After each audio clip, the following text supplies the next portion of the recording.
आप लोग की समस्या का निदान कर दिया गया है। अब आराम से पढ़ाई करेंगे, ठीक है? एक बार मुझे बता दो, एक बार सभी लोग बता दीजिए कि आवाज वगैरह प्रॉपर क्लियर है, तो हम प्रारंभ करते हैं। हम महात्मा गांधी के साध एवं साधन की पवित्रता के सिद्धांत पर चर्चा कर रहे थे। महात्मा गांधी कहते हैं कि साध और साधन दोनों ही पवित्र होने चाहिए। कैसे होने चाहिए? अहिंसा एवं सत्यता के बल पर आधारित होने चाहिए। महात्मा गांधी कहते हैं अगर बीज हिंसक होगा तो फल भी क्या होगा? हिंसक होगा। लिख लिया था? लिखिए, यदि बीज हिंसक होगा, मैं यहाँ पे लिखवा रहा था, यदि बीज हिंसक होगा, बीज हिंसक होगा तो फल भी हिंसक होगा, तो फल भी हिंसक होगा। यदि बीज हिंसक होगा तो फल भी हिंसक होगा।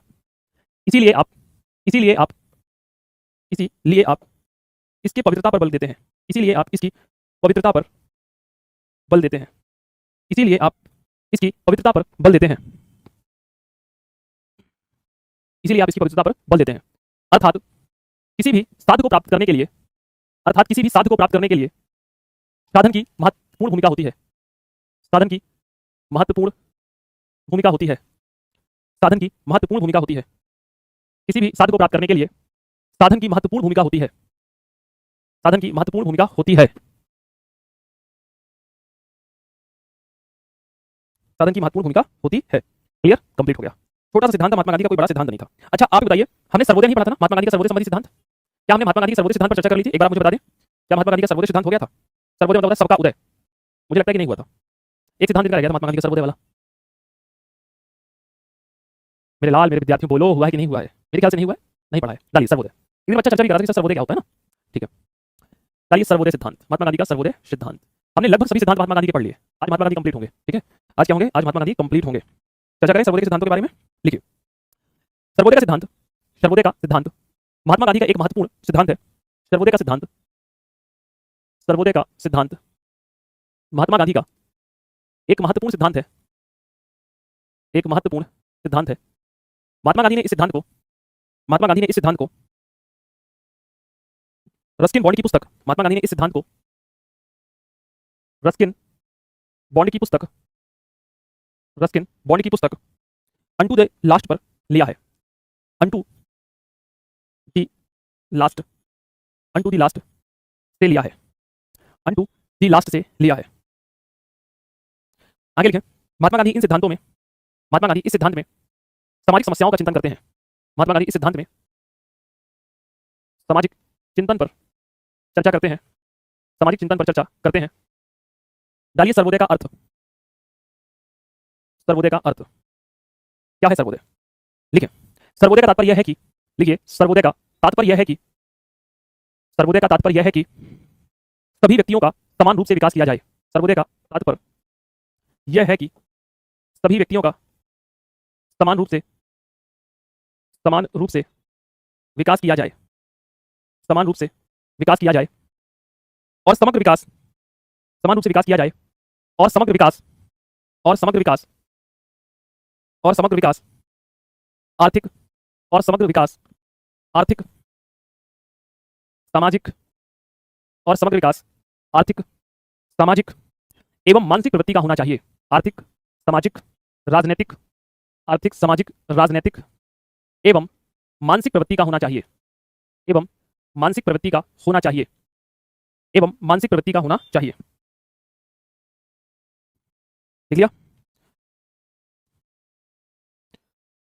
लिखें इसके महत्व। देखिए इसका महत्व, सर्वोदय के माध्यम से हम सामाजिक समस्याओं, सर्वोदय के माध्यम से, सर्वोदय के माध्यम से सामाजिक समस्याओं का समाधान किया जाता है। सामाजिक समस्याओं का समाधान किया जाता है। दूसरा पॉइंट लिखिए, सर्वोदय के माध्यम से सामाजिक समस्याओं का समाधान किया जाता है। दूसरा पॉइंट लिखिए, यह समस्या के समाधान, यह समस्या के समाधान एवं विकास पर आधारित है। एवं विकास पर आधारित है, जिससे संपूर्ण मानव जाति का उत्थान होता है। जिससे संपूर्ण मानव जाति का उत्थान होता है। जिससे संपूर्ण मानव जाति का उत्थान होता है। तीसरा लिखें, यह मानवीय संबंधों में, यह मानवीय संबंधों में, यह मानवीय संबंधों में समानता स्थापित करने पर बल देता है। यह मानवीय संबंधों में समानता स्थापित करने पर बल देता है। समानता स्थापित करने पर बल देता है। चौथा पॉइंट लिखिए, यह आर्थिक समस्या का समाधान करता है। यह आर्थिक समस्या का समाधान करता है। यह आर्थिक समस्या का समाधान करता है। यह आर्थिक समस्या का समाधान करता है। यह वैश्विक स्तर पर, यह वैश्विक स्तर पर, यह वैश्विक स्तर पर, यह वैश्विक स्तर पर मानव के उत्थान पर बल देता है। मानव के उत्थान पर बल देता है। अब मैं आपको समझा देता हूं कि सर्वोदय क्या है। कल आप डिप्टी कलेक्टर बनेंगे, एसडीएम बनेंगे, उसे डिप्टी कलेक्टर कहते हैं, ठीक है, डीएसपी बनेंगे, एमपीपीएससी में कोई प्रशासनिक अधिकारी बनेंगे। जब आप कल एक प्रशासनिक अधिकारी बन जाएंगे तो आपका दायित्व केवल ये नहीं कि सरकार की योजनाओं को लागू करना, बल्कि आपका दायित्व है कि सरकार की योजनाएं निष्पक्ष रूप से लागू हो रही है कि नहीं हो रही है। आपका दायित्व है कि कल मान के चलिए आप डीएसपी बन जाएंगे, डिप्टी कलेक्टर बन जाएंगे, आपके घर के बाहर दरवाजे में जो व्यक्ति खड़ा हुआ है, आप उसका कल्याण किस आधार पर कर रहे हैं? इसलिए तो नहीं कर रहे कि वो आपकी जाति का है, इसलिए तो नहीं कर रहे कि आपके धर्म का है, इसलिए तो नहीं कर रहे कि आपके ऊपर से प्रेशर आ रहा है। महात्मा गांधी कहते हैं सर्वोदय का मुख्य उद्देश्य क्या है? सर्वोदय का उद्देश्य है कि समाज की उस अंतिम पंक्ति में खड़े हुए व्यक्ति का उत्थान करना ही सर्वोदय का सिद्धांत है। जब तक समाज के अंतिम व्यक्ति का उत्थान नहीं होगा, जब तक गांव में रहने वाले उस व्यक्ति का उत्थान नहीं होगा जिसके पास फोन नहीं है, जब तक आप उसका उत्थान नहीं कर देते तब तक सर्वोदय सिद्धांत को लागू नहीं कर सकते। बात समझ में आई ना? सर्वोदय क्यों महत्वपूर्ण है? हम जितने भी प्रशासनिक अधिकारी दुनिया बनने वाले होंगे, भविष्य में बनेंगे, जितने भी राजनेता हैं, वो हमेशा एक बात कहते हैं कि समाज की भलाई, समाज कल्याण भलाई कहां से निकल कर आती है? महात्मा गांधी के सर्वोदय से निकल कर आती है। किससे निकल कर आती है? महात्मा गांधी के सर्वोदय सिद्धांत से निकल कर आती है, क्योंकि यही सिद्धांत मानव समाज, मानव उत्थान, मानव कल्याण, विश्व कुटुंब या विश्व स्वास्थ्य के बारे में चर्चा करता है। और मानव उत्थान के द्वारा ही समाज का उत्थान किया जा सकता है, समाज के उत्थान पर हम बल दे सकते हैं। क्लियर है? सर्वोदय, सर्वोदय क्या है? कुछ समझ पा रहे हो आप लोग? अरे हाँ ना, कुछ तो बोलो। ये सन्नाटा क्यों भाई?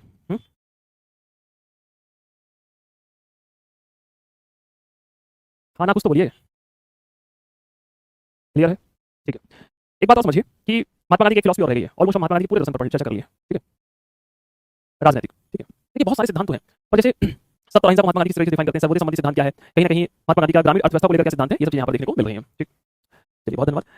मैं आपकी जानकारी के लिए बता देता हूँ, जैसे बहुत सारे बच्चों ने मुझे कॉपी वगैरह भी सेंड की कि सर हमने इस प्रकार की चीज़ लिखा है, इस तरीके से लिखा है। तो अभी आप में से बहुत सारे विद्यार्थी से पूछ रहे हैं, सर हम 26 में एग्जाम देंगे, 27 में एग्जाम देंगे, 28 में एग्जाम देंगे। याद रखिए जब तक एमपीपीएससी का सिलेबस नहीं होता चेंज, तब तक ये क्लासेस, ये नोट्स आपके लिए बहुत महत्वपूर्ण है। ठीक है? एक बात और समझिए कि अभी आप लोग लिखने की कोशिश करिए। अभी ये मत देखिए कि कितना अच्छा लिख रहे हैं, कितना खराब लिख रहे हैं, चलने की कोशिश करिए, है ना? लिखने की कोशिश करिए, लिखने का प्रयास करिए, ऑटोमेटिक आपको सफलताएं मिलेगी। ठीक? अगर आपने अम्बेडकर पढ़ा तो मैंने आपको अम्बेडकर वाली क्लास में एक चीज बताई थी कि अम्बेडकर और महात्मा गांधी में क्या समानताएं हैं, कहां पर दोनों लोग समान हैं। अम्बेडकर और महात्मा गांधी के विचारों में समानताएं स्थापित कर रहे हैं। याद है? लिखवाया था कुछ चीजें, अगर आप सोच पा रहे होंगे कि मैंने अम्बेडकर की तुलना महात्मा गांधी से करवाई थी आपके। ठीक है? कोई दिक्कत नहीं है। पर मान के चलिए कि ये चीज निकल कर आ रही है कि सर अम्बेडकर और महात्मा गांधी दोनों किस परिपाटी में एक दूसरे को भिन्न समझते हैं। कहां पर अम्बेडकर और महात्मा गांधी के विचारों में भिन्नताएं हैं। तो क्यों ना क्वेश्चन बन सकता है कि महात्मा गांधी और अम्बेडकर के विचारों में क्या अंतर है। हालांकि ये क्वेश्चन 1-2 साल नहीं आएगा, पर आने वाले 5 साल देखिए एमपीपीएससी जब भी अपना सिलेबस निकालता है लगभग वो सिलेबस 5 साल तक तो सेम रहता है।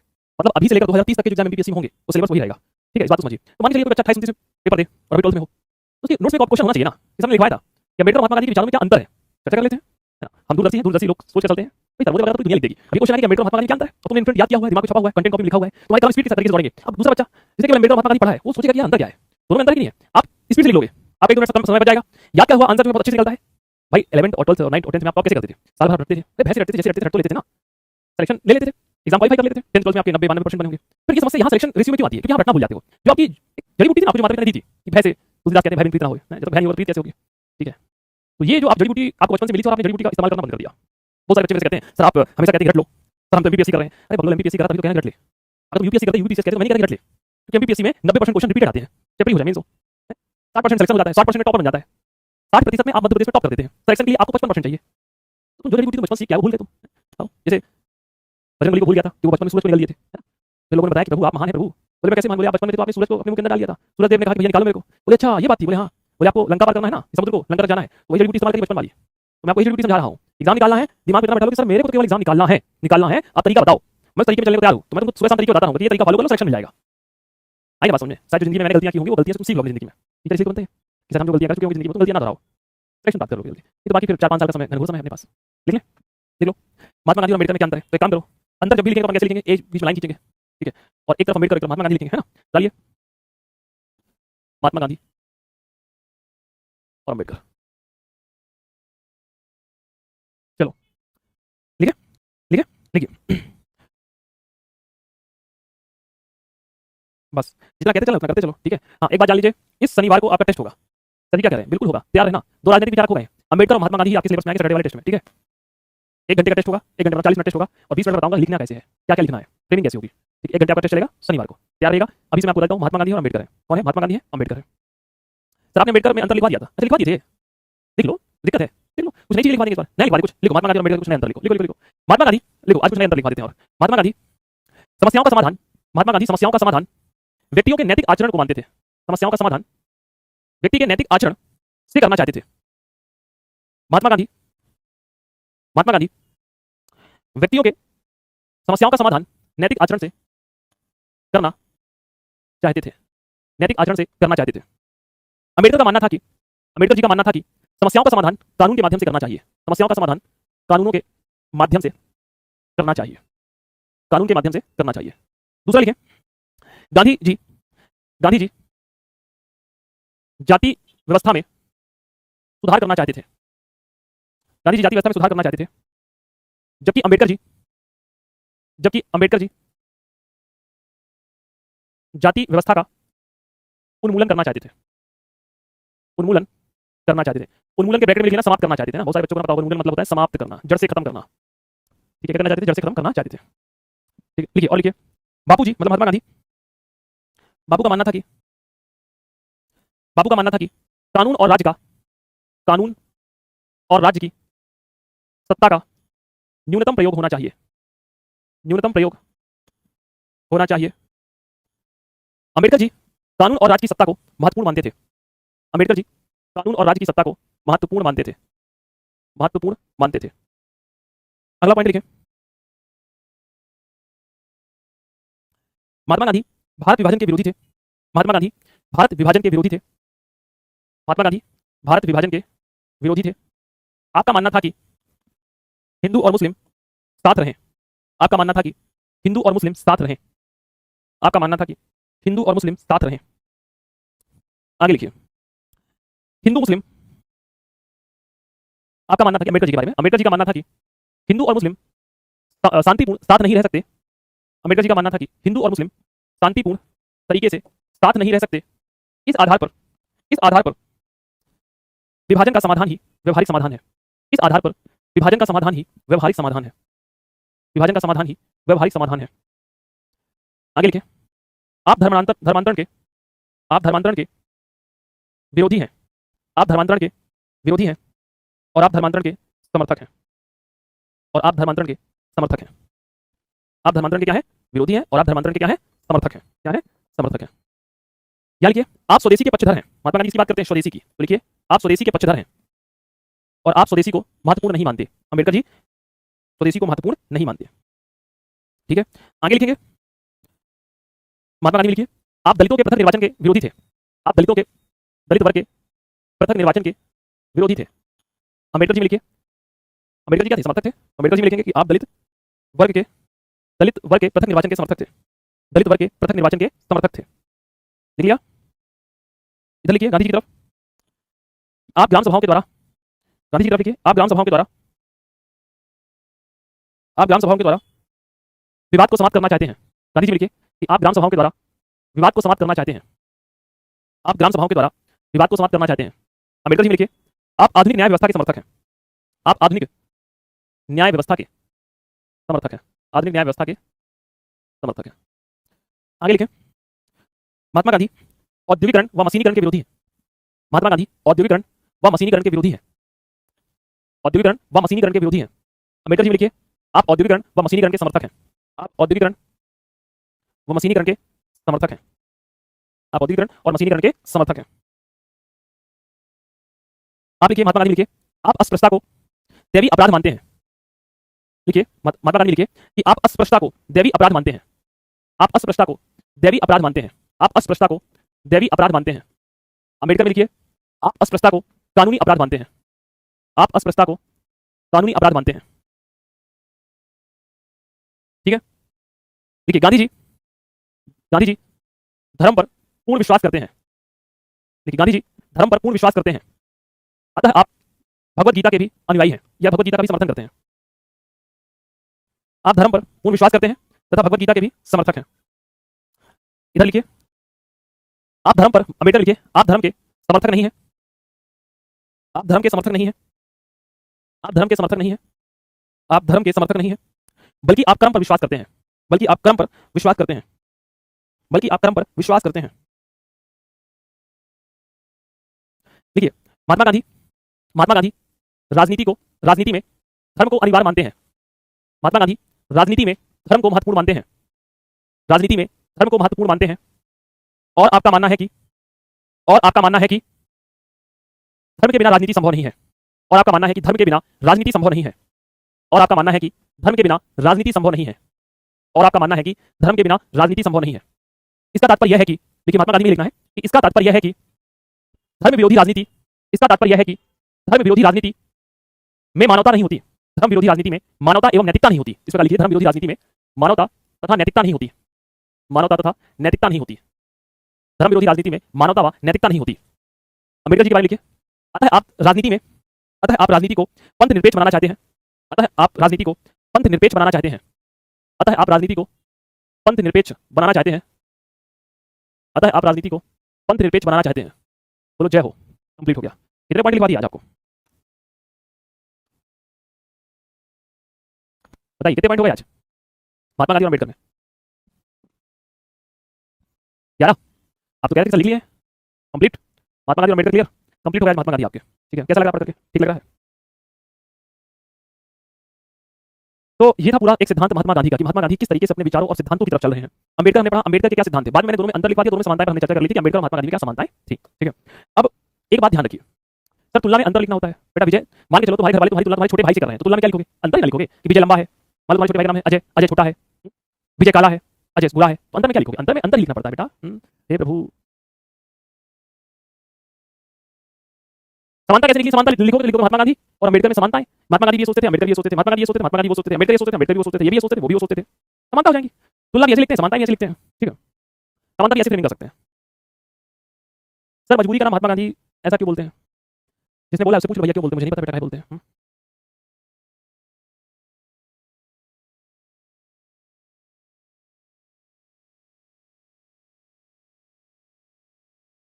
सत्यम कह रहे हैं विकेंद्रीकरण से प्रश्न आया, विकेंद्रीकरण लिखवाया तो डिसेंट्रलाइजेशन कहते हैं। विकेंद्रीकरण का तात्पर्य क्या? हमारे यहाँ जो पहली बार विकेंद्रीकरण, अगर प्रश्न आया मान लो कि विकेंद्रीकरण लिखना है तो क्या लिखोगे? भारतीय राजनीतिक दर्शन में सर्वप्रथम हमें विकेंद्रीकरण शासन व्यवस्था की जानकारी कौटिल्य के ग्रंथ अर्थशास्त्र, किसे? कौटिल्य के ग्रंथ अर्थशास्त्र, शूद्रक की किताब बृहस्पतिकम, विशाखादत्त की किताब देवीचंद्र गुप्तम से हमें गुप्त साम्राज्य के ये गुप्तोत्तर भारत की जानकारी मिलती है, जिसमें हमें सर्वप्रथम विकेंद्रीकरण शासन पद्धति के बारे में जानकारी मिलती है। हमने 3 किताबें बताई, 3 किताबों संबंधित यहाँ से है। डिपेंड करता है कि आपका नॉलेज कितना वास्ट है, आप किस तरीके से अप्रोच कर रहे हैं। हो सकता है कि कोई व्यक्ति डायरेक्ट विकेंद्रीकरण डिसेंट्रलाइजेशन में सीधे भारत की 77वां संविधान संशोधन, और हो सकता है कि कोई बच्चा डायरेक्ट गुप्त एम्पायर उठाए क्वेश्चन को। डिपेंड करता है कि आपका नॉलेज कितना है। अगर आप मेरे से बात करेंगे तो मैं पूरा ऑलरेडी इतना सारी चीज बता दूंगा कि अडॉप्ट कर पाए इतना कि आप नहीं बाउंस कर जाए। ठीक है, एक बच्चा कह रहा है समानता लिखवा दी, समानता लिखवाई नहीं है, हरकत मत क्या करो लिखी वाली। ठीक है, समानता लिखवाई नहीं तुम लोगों को, जब अम्बेडकर लिखवा रहे थे 11 बार समानता बताती है अम्बेडकर, ये महात्मा गांधी ये भी सोचते हैं, ये भी सोचते हैं। कॉपी पे जाकर पढ़ा करो, सोचा सुना करो ना।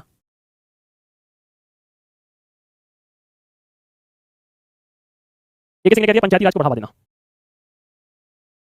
एक बच्चा कह रहा है कि सर गांधी जी के सिद्धांत को 2 नंबर में कैसे लिखेंगे? बहुत सारे सिद्धांत हैं गांधी जी के सिद्धांत को 2 नंबर में लिख सकते हैं ना। गांधी जी के बहुत सारे सिद्धांत हैं, जैसे मान लो उत्तर आ गया 2 नंबर में लिखना गांधी जी के सिद्धांत क्या है, तो सबसे पहले बताओ तो गांधी जी के सिद्धांत सर्वोदय का सिद्धांत, सर्वोदय का सिद्धांत, साध एवं साधन की पवित्रता का सिद्धांत, पवित्रता का सिद्धांत, पंचायतों को विकसित करने का सिद्धांत, करने का सिद्धांत, राम राज्य का सिद्धांत, राम राज्य का सिद्धांत, सत्य एवं अहिंसा पर सिद्धांत। लो भैया ऐसे लिखा जाता है। अब तुम क्या सोच रहे हो कि दो के सर्वोदय सिद्धांत ये होता है? जब उसने पूछा कि महात्मा गांधी के सिद्धांत लिखिए, अब आपको जितने पता है उतने डालो महात्मा गांधी के सिद्धांत क्या है। उसने किसी पर्टिकुलर व्यक्ति का नाम लिखा या पर्टिकुलर एक सिद्धांत के बारे में नहीं पूछा। अब 3 नंबर में सर्वोदय के सिद्धांत को लिखो, तो फिर आप बताओ कि भैया महात्मा गांधी का सर्वोदय सिद्धांत क्या था। अगर ये पूछ लेते कि भैया महात्मा गांधी पंचायतों को लेकर क्या सोचते हैं, तो फिर डिफाइन करो कि महात्मा गांधी पंचायतों को लेकर क्या सोचते हैं। अगर ये पूछ ले कि महात्मा गांधी साथ एवं साधन सिद्धांत क्या है, तो फिर आप इस तरीके से बता सकते हैं। 2 नंबर में एक्सप्लेन कैसे करोगे, है ना? मैंने तो 5 लिखे हैं, मैं 60 वाली देता मेंस होता तो। ठीक है, उसने पूछा सिद्धांत, महात्मा गांधी के बहुत सारे सिद्धांत हैं, बात समझ पा रहे हैं क्या है? बहुत सारे सिद्धांत हैं। अगर पर्टिकुलर मान के चलो ये सिद्धांत आ जाए 3 नंबर में लिखने को कि महात्मा गांधी के सर्वोदय सिद्धांत को समझाइए, तो क्या लिखते हैं कि सर्वोदय सिद्धांत क्या है?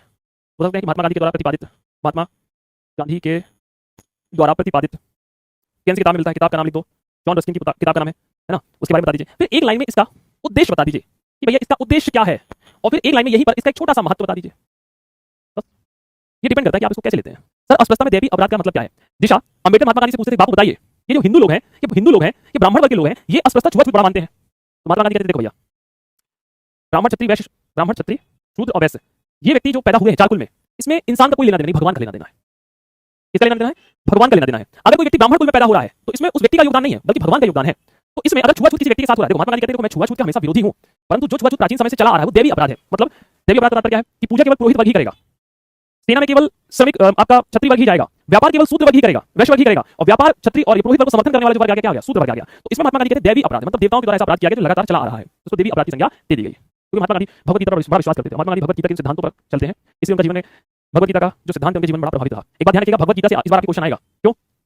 जब मैं अम्बेडकर पढ़ता हूँ पेपर नंबर 4 एथिक्स में, तो उसमें क्वेश्चन आता है अम्बेडकर विवेकानंद के बारे में, माफी चाहूंगा विवेकानंद। तो विवेकानंद का क्वेश्चन आता है विवेकानंद से रिलेटेड, बताइए विवेकानंद का एक निष्काम भाव का सिद्धांत क्या है? निष्काम भाव एक सिद्धांत है कि स्वामी विवेकानंद ने सिद्धांत दिया निष्काम भाव का सिद्धांत। जब एथिक्स पढ़ोगे एथिक्स वाले आपको पढ़ाएंगे। अब आप देखिए कि इस बार ऑलरेडी निष्काम भाव मतलब भगवत गीता सिलेबस में ऐड किया गया है। निष्काम भाव का तात्पर्य क्या है? हमने प्राचीन समय सुनते आ रहे हैं कि भाई तुम कर्म अच्छा करो, फल की चिंता मत करो, फल तो ईश्वर देगा। तुम ईमानदारी से पढ़ो, सिलेक्शन लोगे, 100% लोगे। मक्कारी करोगे तो नहीं होगा, मतलब ईमानदारी के साथ काम करना, फल की चिंता नहीं करना है। यही बात विवेकानंद के निष्काम भाव सिद्धांत में लिखा हुआ है, और यही बात भगवत गीता में लिखी गई है। भगवत गीता में स्वयं श्री कृष्ण अर्जुन को समझाते हैं कि अर्जुन इस दुनिया में जो चल रहा है, ये तो दिख रहा है कि कुछ नहीं है, ये नासा है, दुर्योधन भी मैं ही हूँ, अर्जुन भी मैं ही हूँ, तुम तीर चला रहे हो, तीर भी मैं ही हूँ। ये कुछ नहीं है, ये नास्वर है शरीर, ये नास्वर जगत है, संपूर्ण सत्य तो मैं ही हूँ। क्लियर ना? तो निष्काम भाव का सिद्धांत ये समझाता है। तो यहाँ पर कई अंतर आपको कई विचार देखने को मिलेंगे।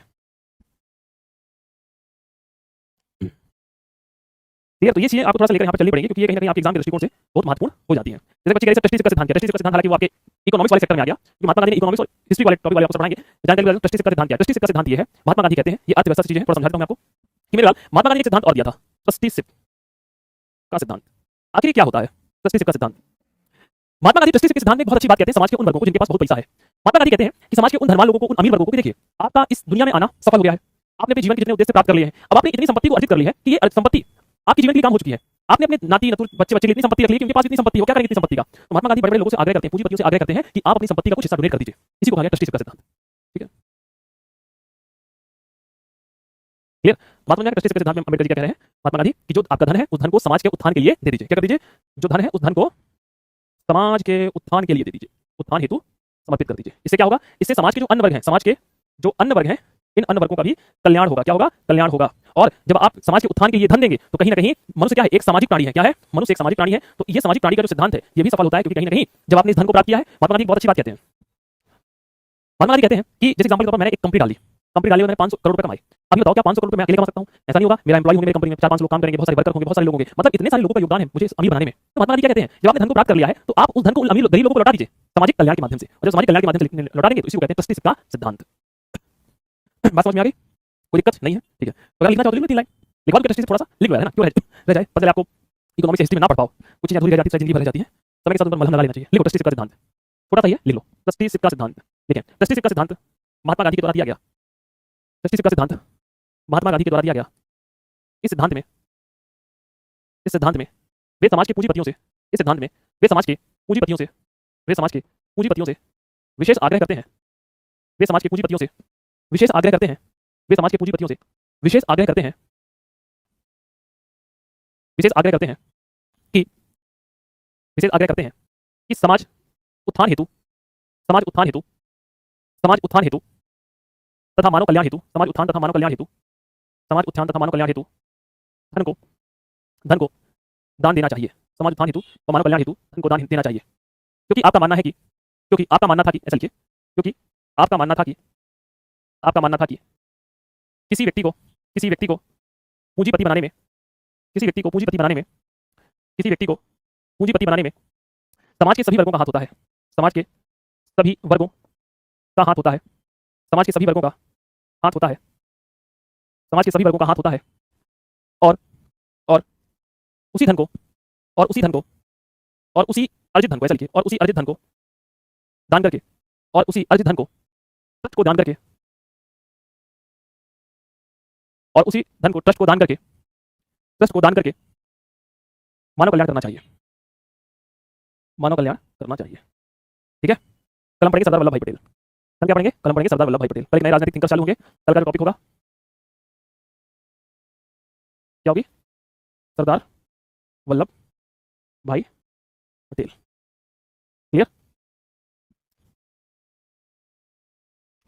चलिए, जय हिंद, जय भारत, टेक केयर, पढ़ते रहिए, मुस्कुराते रहिए। जो चीजें हैं अब आप खुद से करेंगे, जो चीज मैंने आपको बता दिया है उसको पढ़ते रहिए।